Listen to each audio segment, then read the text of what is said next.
I want to get this out before I go into the story. I do not believe in the supernatural. I grew up in a funeral home. That often creeps people out, but honestly, I never really thought too much about it.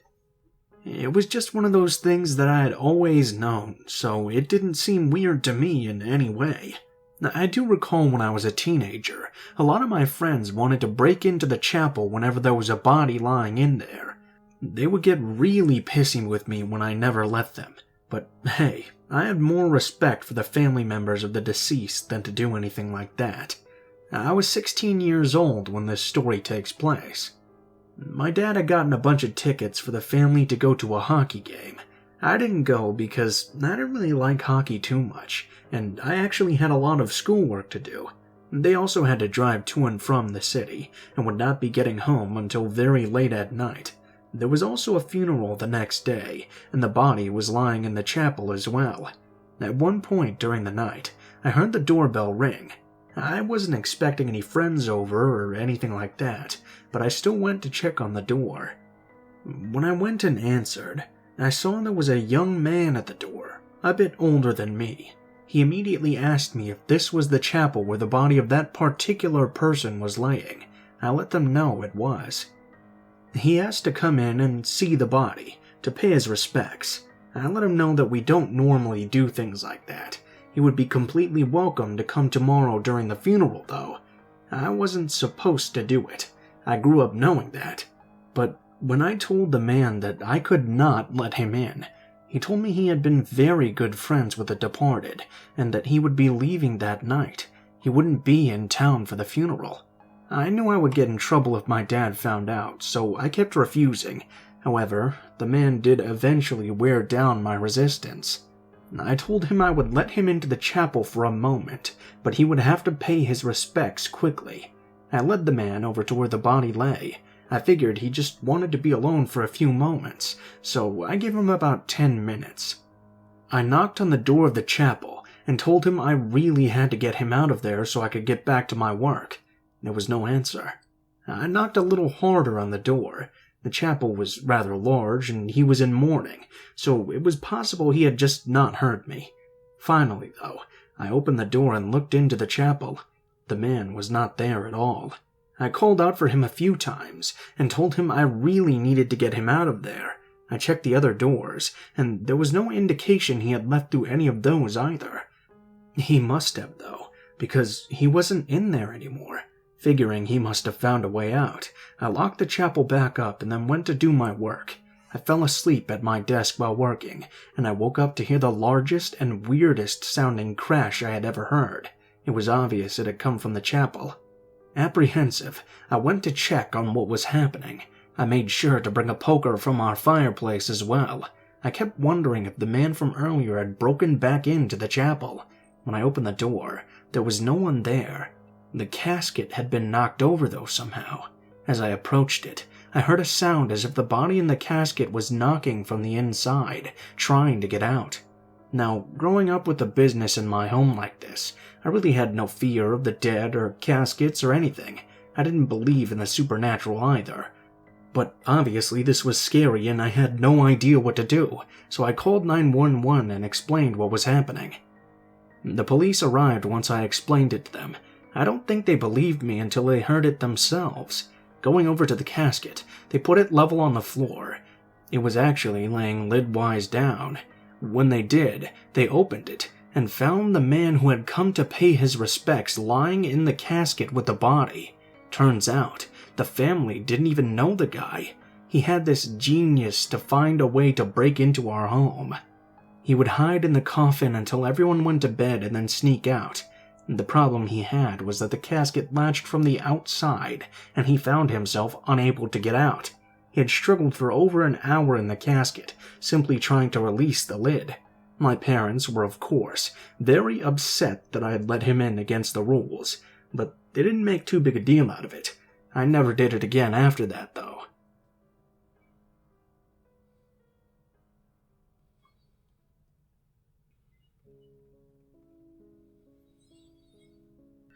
Yeah, it is a bit morbid, but I tend to like walking through a graveyard in the middle of the night.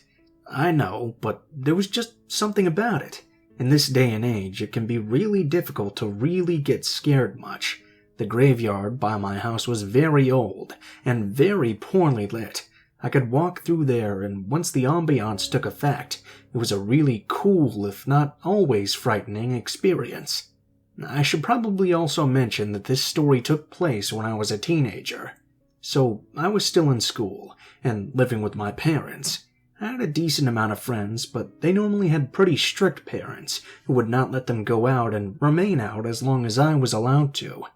I mean, for the most part, I didn't really care if my parents did care. I still would have gone out of the house late at night anyway. It helped me because I used to write scary stories in high school, and many times when you're trying to do creative things like that, it helps to be in an appropriate eerie atmosphere. The graveyard was not fenced or walled off at all, and there was a road or paved path that went through the entire place. A car would just barely be able to fit itself on it. It also gave me a trail for guiding myself whilst I was out walking. One night I was on one of my walks and was just coming up to the middle of the graveyard. There's this big statue right in the middle of it. I was walking towards that when something caught my eye and I turned to see what it could be. Whatever it wasn't close to me, but I could see there was a light on the far end of the graveyard. It was only weird because the color was strange and it didn't move. I was convinced that it was not a flashlight. The color was simply too off. I became extremely curious, so I began walking towards that direction. I figured the closer I got towards it, I could make a game out of it. I was wondering if I could figure out what it was before I was completely upon it, and it still didn't move. I was able to make out the color a bit better when I went on, and I could see it was a bit green. The light, I mean. I began thinking that it was a lantern of some sort, and was resting against the ground. As I approached closer, I began to make out a little bit of movement. I thought it was completely probable the person was a grave digger. I had never come across these in my walks back there, but someone had to dig them. When I got close enough to get a really good look, I noticed that it must have been a grave digger. There was a dug-up grave and someone was down in it. I froze and remained behind a memorial and watched. Well, after a few moments, I noticed the man hopping out of the grave. And he had something with him. I wasn't able to tell what it was until I saw him move directly into the light of the lantern. That was when I saw that he had a severed hand in his hand. I then knew this wasn't just some grave digger, it was a grave robber. And it wasn't a grave robber stealing jewelry either. He was stealing body parts. I watched as he put the hand inside his bag and then hopped right back into the grave. At that point, when I was sure he wouldn't be aware of me, I crept away from the memorial and tried to make my way to the exit of the cemetery. When I was far enough away, I booked it the rest of the way home. This is the first time I've told anyone this story. I went back to the cemetery during the day, and the grave was completely filled in, but I could see that the soil was loose. I really have no idea what a person would do with old and decayed body parts stolen from out of a grave.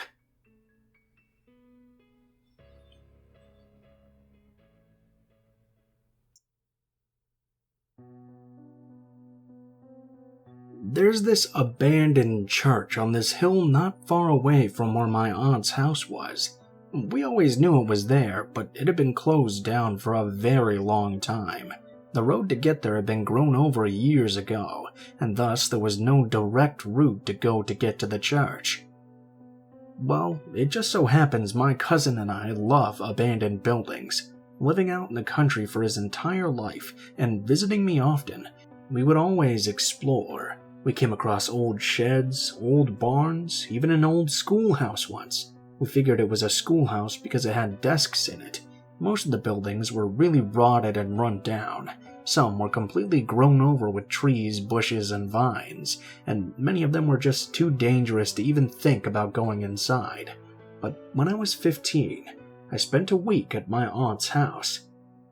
My cousin Jack and I were now old enough to go camping by ourselves in the woods, and we planned on doing just that. We also decided that during this time period, we would try to find a way to get to that old abandoned church. camping was the perfect cover for us going out into the woods to find it, because we were sure it would take us more than just a day to get to it. So we packed up stuff to get us by for a few days, and then we headed out into those woods.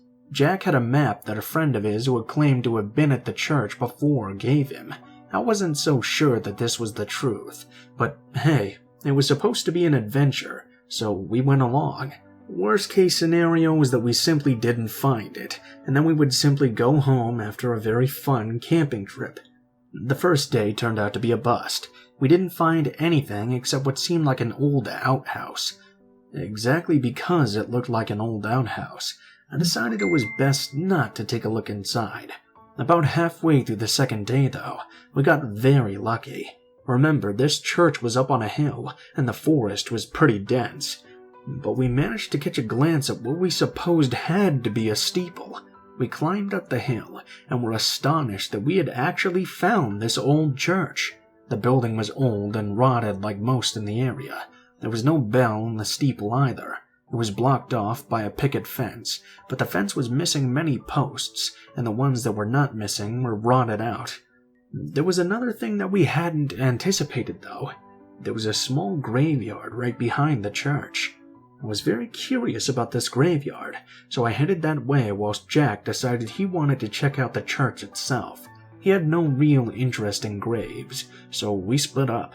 I'll never forget that graveyard, because it was so creepy. It was just covered in bramble and such. The stones were old and weathered, but there had to be at least 30 graves that I could spot right there. I went and looked at them all. I guess it makes sense Jack wouldn't have been interested, because it's not like we would know any of the people that were in the graves anyway.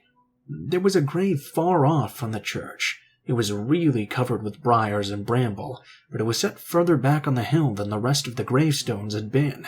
I got curious, and decided I'd go check it out. It was hard looking through all the briars. I didn't really want to get myself all cut up, so I wasn't planning on trying to excavate the grave. I just wanted to get a closer look at it. I got down on my hands and knees, and took out a small flashlight. I thought I could shine it on the gravestone, and find out the name of the person who had been buried there.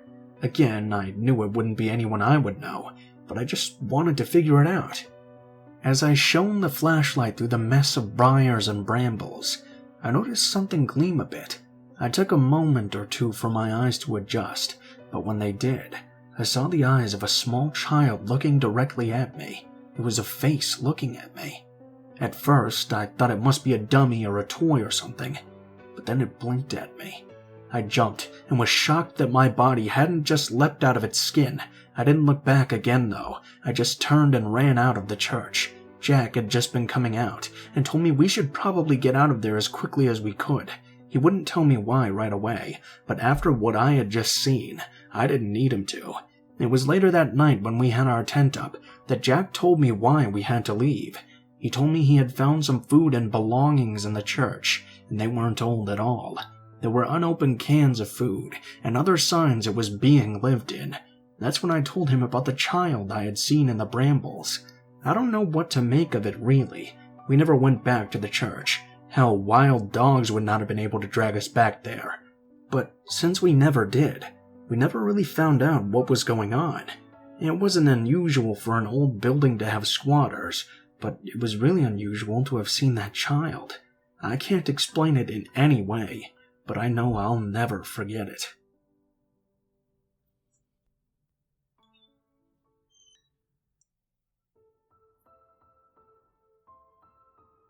What is up, guys? Blue Spooky here as always. Thank you guys so much for watching, especially if you made it this far to the end of the video. All the copyright strikes are removed now, so we can get back to business as usual. I'm sorry I haven't been posting as much lately. I've just been really distracted with Monster Hunter Rise, I'll say. But I will get back to posting normally as soon as possible. Thanks to my friend KillerOrangeCat for letting me use the stories from his subreddit in this video. He's been helping me a lot by letting me use some of his stories lately, so be sure to check him out. I'll leave a link to his stuff in the description, and he does really good scary stories as well. They're all really unique, and most of them are original because he gets them himself personally through doing interviews and stuff, so If you guys would like to send in a story or you have a story you'd like me to read, links to all of my social media will be in the description below, including links to my Gmail, Facebook, and Twitter accounts. If you do decide to send in a story, please be sure to include in the tagline what the name of the story is, the type of story it is, if it has one, and how you would like to be credited in the description of the video the story appears in.